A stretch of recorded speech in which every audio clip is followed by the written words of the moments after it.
नमस्कार दोस्तों, मैं विशाल कुमार विश्वकर्मा स्वागत करता हूं आपके अपने YouTube चैनल इजी पीसीएमबी पर। दोस्तों, आज हम क्लास 10th के मैथ सब्जेक्ट के चैप्टर नंबर 2 के बारे में पढ़ने जा रहे हैं। चैप्टर नंबर 2 में क्या है, आइए देखते हैं। आपका चैप्टर नंबर 2 जिसका नाम है पॉलिनोमियल, चैप्टर नंबर 2 का जिसका नाम है पॉलिनोमियल, जिसे हम लोग हिंदी में कहते हैं बहुपद। बहुपद से आप लोग समझ सकते हैं, इसका जो संधि विच्छेद अगर आप लोग करेंगे तो ये होगा बहुपद, यानी एक ऐसा इक्वेशन जिसमें बहुत सारे पद हों। बहुत सारे पद का क्या मतलब होता है कि हजारों, 2000, 500, 600 नहीं। बहुपद का मतलब एक से अधिक पद, एक पद ना होकर एक से अधिक पद हो, उसे हम बोलते हैं बहुपद। यानी एक ऐसा इक्वेशन जिसमें एक से अधिक पद हों, उन्हें हम बहुपद बोलते हैं। और दूसरी बात ये आती है कि बहुपद का डेफिनेशन जो होता है, मतलब वास्तविक में जो ऑफिशियल डेफिनेशन होता है इसका क्या होता है कि इसका डेफिनेशन यही होता है, एक ऐसा समीकरण जिसमें एक से अधिक पद हो। सही बात है, जैसा कि मैंने आपको संधि विच्छेद करके बताया है कि एक ऐसा इक्वेशन जिसमें एक से अधिक पद हो तथा उनके वेरिएबल का मान इंक्रीजिंग अथवा डिक्रीजिंग ऑर्डर में हो। उनके वेरिएबल का मान इंक्रीजिंग अथवा, वेरिएबल क्या होता है अभी बता रहे हैं, इंक्रीजिंग अथवा डिक्रीजिंग ऑर्डर में हो, और प्रत्येक पद यानी जो बहुत सारे पद हैं उनमें से हर एक पद प्लस अथवा माइनस से जुड़ा हुआ हो। या तो प्लस से एक पद को दूसरे पद से जोड़ा गया हो, या तो माइनस से एक पद को दूसरे पद से जोड़ा गया हो। तथा जो वेरिएबल की हमारी पावर है, यानी जिन्हें हम हिंदी में घात कहते हैं और जिसे कहीं कहीं एक्सपोनेंट भी कहा जाता है, तो पावर या एक्सपोनेंट या हिंदी में उसे हम घात कहते हैं, वह हमेशा पॉजिटिव होना चाहिए तथा पूर्ण संख्या होना चाहिए। यानी एक ऐसा इक्वेशन जिसमें एक से अधिक पद हो, प्रत्येक पद प्लस अथवा माइनस से जुड़ा हो तथा प्रत्येक पद का जो पावर हो पॉजिटिव हो और पूर्ण संख्या हो, उसे हम बहुपद बोलते हैं।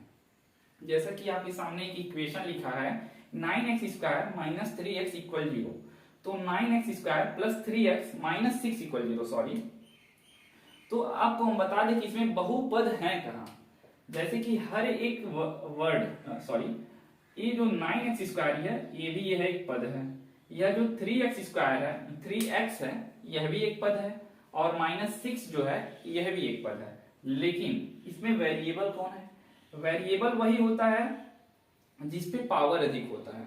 जैसे कि आपका कोई इक्वेशन लिखा है और उसमें 9x² plus 3x minus 6 equal 0 है, तो आप इसमें बोलोगे कि इसमें वेरिएबल क्या है, तो हम कहेंगे वेरिएबल इसमें x है। यानी जिसका हमें वैल्यू डिफाइन करना रहता है, इक्वेशन को सॉल्व करके जिसका हमें वैल्यू निकालना रहता है उसी को वेरिएबल कहते हैं। या इसे सही रूप से कहा जाए, समीकरण में दिया गया एक ऐसा मान जिसको रखने से समीकरण का वैल्यू चेंज हो जाए, उसे हम वेरिएबल कहते हैं। जैसे कि x का वैल्यू अगर हम यहाँ पर 2 रखते हैं तो इसका वैल्यू कुछ अलग आएगा।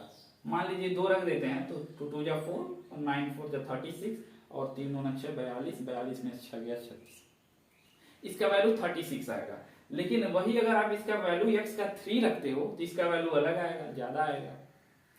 यानी कि x एक ऐसा टर्म है इसमें, या एक ऐसा टर्म है जिसका वैल्यू हम रखने पर इक्वेशन का जो वैल्यू है अलग अलग आ रहा है।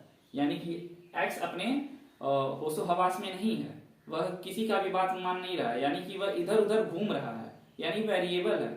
यानी एक ऐसा टर्म जिसका मान रखने पर समीकरण का जो वैल्यू आता है वह अलग अलग आता है, उसे हम वेरिएबल कहते हैं। जैसे कि कोई इक्वेशन आपको दिया रहेगा 9x² plus 4x plus 3 equal 0 plus 3 equal 0, तो इसमें वेरिएबल कौन है? इसमें वेरिएबल हमारा x है। इसमें वेरिएबल जो है हमारा वो है x।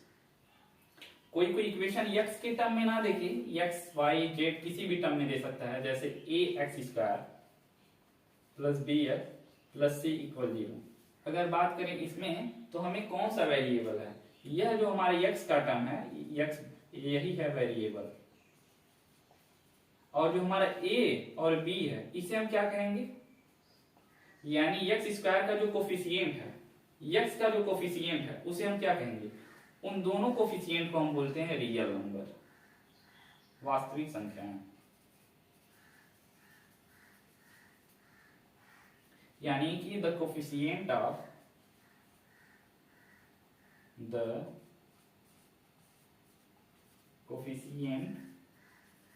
Of x square and x are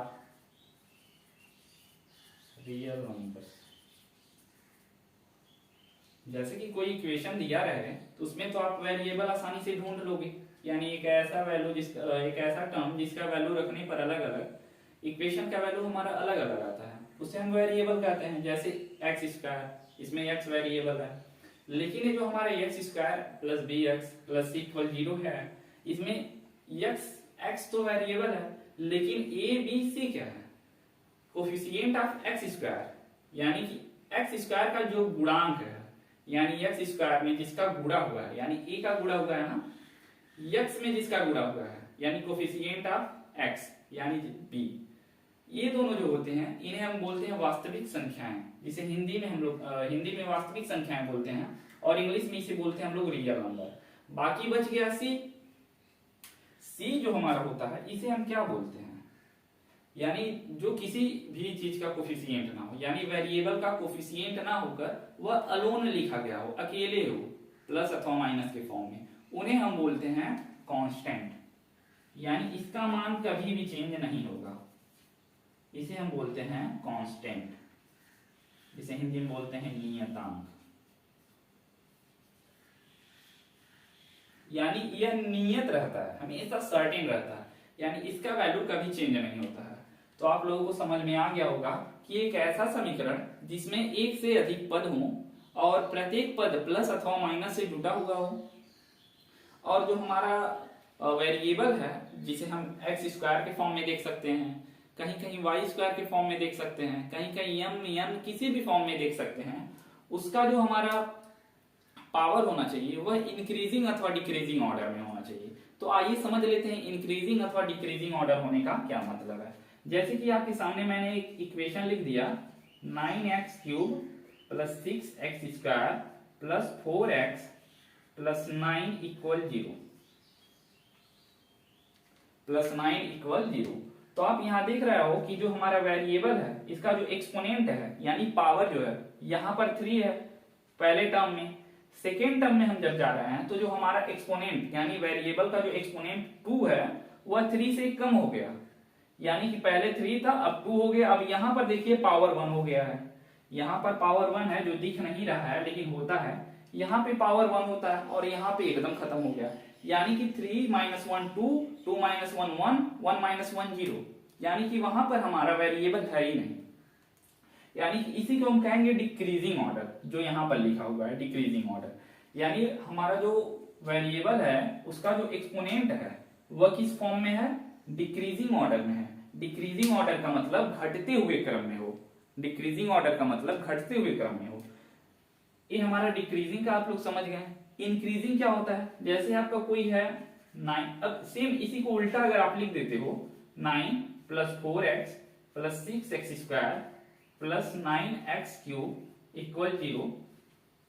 अब ये हमारी इक्वेशन है, तो इस इक्वेशन में देखो यहाँ पर वेरिएबल है ही नहीं, यहाँ वेरिएबल का बस 1 पावर है, यहाँ वेरिएबल का 2 पावर है और यहाँ वेरिएबल का 3 पावर है, यानी जब वेरिएबल का पावर हमारा बढ़ता जा रहा है तो इसी को हम बोलेंगे इंक्रीजिंग ऑर्डर। यानी अब आप इसमें देख लो टर्म्स कितने हैं, 1 टर्म्स, 2 टर्म्स, 3 टर्म्स, 4 टर्म्स, यानी इसमें 4 टर्म्स हैं और चारों टर्म्स जो हैं, चारों पद जो हैं प्लस से जुटे हों, प्लस अथवा माइनस, कहीं कहीं दोनों आ जाता है इक्वेशन में, कहीं कहीं प्लस ही आता है, कहीं कहीं माइनस ही आता है, यानी कि ये चारों टर्म्स प्लस से जुटे हुए हैं, यानी ये समीकरण तो हो गया। और ये वेरिएबल जो हैं इनकी इंक्रीजिंग और डिक्रीजिंग ऑर्डर में भी हैं और हर एक टर्म्स प्लस अथवा माइनस से जुटा हुआ भी है। और जो हमारा पावर होना चाहिए, जो वेरिएबल का हमारा पावर होना चाहिए, वह हमेशा एक पॉजिटिव तथा पूर्ण संख्या होनी चाहिए। पूर्ण संख्या का मतलब 1 2 3 4 5 6 7 8 9 से लेकर अनंत तक की संख्याएं, यानी 1 से लेकर अनंत तक की संख्याएं पूर्ण संख्याएं कहलाएंगी। पूर्ण संख्या, पूर्ण संख्या का मतलब यह सिर्फ पॉजिटिव होनी चाहिए। पूर्ण संख्याएं 2 प्रकार की होती हैं, एक पॉजिटिव होती है, एक निगेटिव होती है, लेकिन हम सिर्फ 1 से लेकर अनंत तक की धनात्मक संख्याओं को पूर्ण संख्या कहेंगे, इसमें पूर्ण संख्या पॉजिटिव कहेंगे, यानी कि इसका वैल्यू फ्रैक्शन में नहीं आना चाहिए। जैसे x बाई वाई के फॉर्म में नहीं आना चाहिए, 1/2, 3/2, 4/5, 6/7, इस फॉर्म में हमारा वेरिएबल का जो पावर है वह नहीं होना चाहिए, ना ही निगेटिव होना चाहिए और ना ही, हाँ सॉरी, बस यही दोनों नहीं होना चाहिए। यानी पावर हमारा क्या होना चाहिए, एक्स बाई वाई के फॉर्म में नहीं होना चाहिए, निगेटिव नहीं होना चाहिए। होना चाहिए तो क्या होना चाहिए रहेगा, तो हमारा पावर पॉजिटिव रहेगा और एक पूर्ण संख्या, यानी कि 1 पावर हो, 2 पावर हो, 1000 पावर हो, 200 पावर हो, कुछ भी हो, लेकिन हो एक्स बाई वाई के फॉर्म में ना हो। तो आई थिंक आप लोगों को समझ में आ गया होगा बहुपद किसे कहते हैं। एक ऐसा समीकरण जिसमें एक से अधिक पद हो, उसका जो वेरिएबल हो इंक्रीजिंग अथवा डिक्रीजिंग ऑर्डर में हो, वेरिएबल का जो एक्सपोनेंट हो वह पॉजिटिव हो और एक पूर्ण संख्या हो, पॉजिटिव पूर्ण संख्या हो और हर एक टर्म्स प्लस या माइनस से जुड़ा हुआ हो, उसे हम बोलते हैं बहुपद। आप लोगों को समझ में आ गया होगा। यह आपके सामने एग्जांपल है, 9x² + 3x - 6 = 0। एक पद, दो पद, तीन पद, पहले दो पद प्लस से जुटे हों, तीसरा पद माइनस से जुड़ा है और यहाँ पर जो x² का टर्म्स है, यहाँ 2 पावर है, यहाँ 1 पावर है और यहाँ एक भी यहाँ पर तो है ही नहीं, यानी यहाँ decreasing order of exponent of x variable है और इसी को हम बोलते हैं बहुपद। अब बात कर लेते हैं बहुपद क्या होता है। बहुपद क्या होता है आप लोगों को समझ में आ गया होगा। बहुपद का विभाजन की बात कर लेते हैं, यानी बहुपद का जो विभाजन हुआ है, टाइप्स ऑफ पॉलिनोमियल, यानी बहुपद के प्रकार कितने प्रकार के होते हैं। अगर टर्म्स की बात करें, 9x² + 3x - 6, इसमें 3 टर्म्स हैं, यानी टर्म्स के आधार पर बात करें अगर तो हम इसे बोलते हैं बहुपद का विभाजन on the basis of terms, यानी पदों के आधार पर। पदों के आधार पर बहुपद का जो विभाजन है वह 3 प्रकार का है। पहला है रेखीय बहुपद, दूसरा है द्विघात बहुपद, तीसरा है त्रिघात बहुपद। रेखीय बहुपद क्या होता है, द्विघात बहुपद क्या होता है, त्रिघात बहुपद क्या होता है, आइए समझते हैं।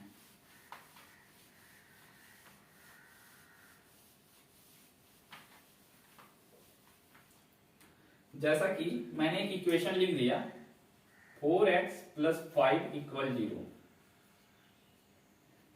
फिर मैंने एक इक्वेशन लिख दिया 9x² + 4x - 6 = 0 और एक इक्वेशन मैंने लिखा 4x³ + 9x² - 3x + 8 = 0।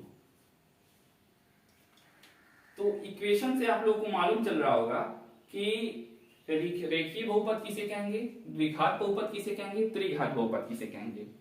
रेखीय बहुपद उस बहुपद को कहेंगे जिसमें x का मैक्सिमम पावर हो। x बोले तो वेरिएबल, यानी कि जो हमारा इक्वेशन है उसका जो वेरिएबल है उसका जो मैक्सिमम पावर है, अधिकतम पावर अगर 1 रहता है तो उसे हम बोलेंगे रेखीय बहुपद, जिसे इंग्लिश में हम लोग बोलेंगे लाइनियर पॉलिनोमियल। यानी कि आपके सामने यह एग्जांपल है 4x + 5 = 0। अभी आप लोग यहाँ देखो कि x का मैक्सिमम पावर कितना है। यहाँ पर x का जो मैक्सिमम पावर है वह यहाँ पर है 1। जब x का मैक्सिमम पावर यहाँ पर 1 है तो हम लोग इसे बोलेंगे रेखीय बहुपद। लेकिन जब कोई इक्वेशन दिया गया हो और x का मैक्सिमम पावर 2 होता है, x का मैक्सिमम पावर 2 होता है, तो हम लोग उसे बोलते हैं द्विघात बहुपद। द्विघात का मतलब 2 घात। यहां पर आप लोग देखो द्विघात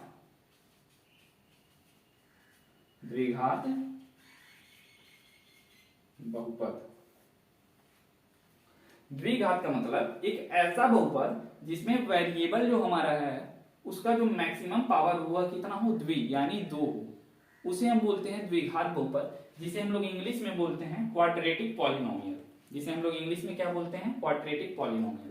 और एक ऐसा समीकरण जिस समीकरण में जो हमारा वेरिएबल होता है, जो x है y है, जो हमारा वेरिएबल है उसका मैक्सिमम पावर 3 होता है, तो उसे हम बोलते हैं क्यूबिक पॉलिनोमियल, जिसे हिंदी में बोलते हैं त्रिघात पॉलिनोमियल। यानी आप लोगों को समझ में आ गया होगा कि बहुपद के प्रकार on the basis of terms, यानी पद के आधार पर 3 प्रकार के होते हैं, जिसमें x जो हमारा वेरिएबल होता है उसका जो मैक्सिमम पावर 1 होता है तो उसे हम रेखीय बहुपद बोलते हैं। अगर हमारा जो वेरिएबल है उसका मैक्सिमम पावर 2 है तो उसे हम लोग क्वाड्रेटिक पॉलिनोमियल, जिसे हम लोग हिंदी में द्विघात बहुपद बोलते हैं।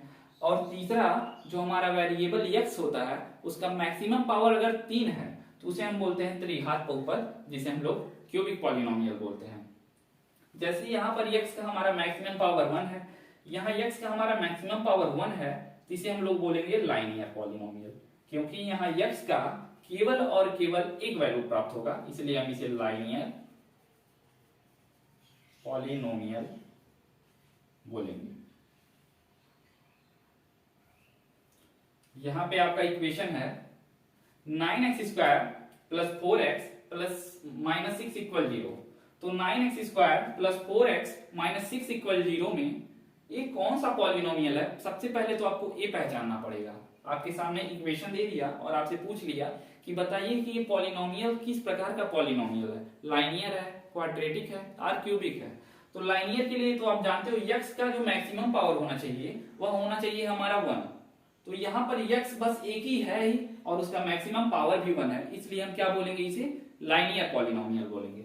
लेकिन अगर इन दोनों में पूछ लिया है कि इसमें से जो हमारा क्वाड्रेटिक पॉलिनोमियल है वह कौन सा है, तो अगर आप इसको देखते हो तो यहाँ पर x का पावर 2 है, यहाँ पर x का पावर 1 है। तो आप कहोगे यहाँ x का पावर 1 है और यहाँ x का पावर 2 है, तो इसमें से देखोगे आप मैक्सिमम कौन है, यानी इसमें मैक्सिमम हमारा 9x² है। तो x का जो मैक्सिमम पावर है वह क्या है, 2 है। यहाँ x का पावर 1 है, तो 2 इज ग्रेटर देन 1, यानी 2 1 से अधिक है। मैक्सिमम कौन हुआ, 2, यानी x का जो मैक्सिमम पावर है वह 2 है। तो इसलिए इस पॉलिनोमियल को हम क्या बोलेंगे, क्वाड्रेटिक पॉलिनोमियल, क्वाड्रेटिक पॉलिनोमियल।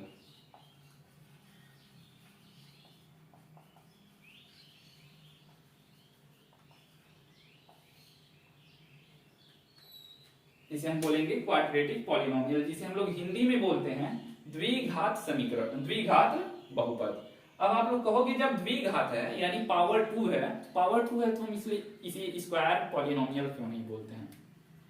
वह इसलिए नहीं बोलते हैं कि ज्यादातर जो हमारे मैथ के साइंस हैं, जैसे अल्फा हो गया, बीटा हो गया, गामा हो गया, थीटा हो गया, फाई हो गया, ये सब लैटिन है।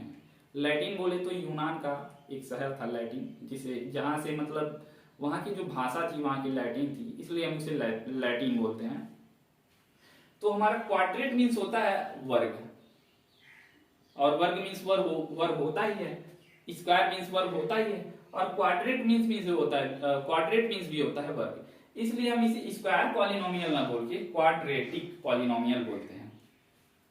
अब क्यूबिक पॉलिनोमियल किसे कहते हैं, यानी एक ऐसा पॉलिनोमियल जिसमें x का मैक्सिमम पावर 3 हो, उसे हम बोलते हैं क्यूबिक पॉलिनोमियल, यानी त्रिघात बहुपद। यानी जो हमारा वेरिएबल होता है उसका मैक्सिमम पावर कितना होना चाहिए, उसका मैक्सिमम पावर 3 होना चाहिए, इसलिए हम इसे बोलते हैं क्यूबिक पॉलिनोमियल। अब यहाँ पर आपका ये जो इक्वेशन है इसमें x का पावर 2 भी दिख रहा है, x का पावर 1 भी दिख रहा है और x का पावर 3 भी दिख रहा है, लेकिन तीनों में सबसे ज्यादा अधिक कौन है, तीनों में मैक्सिमम जो हमारा है x पे पावर 3 है, इसलिए हम इसे कौन सा पॉलिनोमियल बोलेंगे, त्रिघात या क्यूबिक पॉलिनोमियल बोलते हैं। आई थिंक आप लोगों को इतना समझ में आ गया होगा। आइए अब आगे बढ़ते हैं।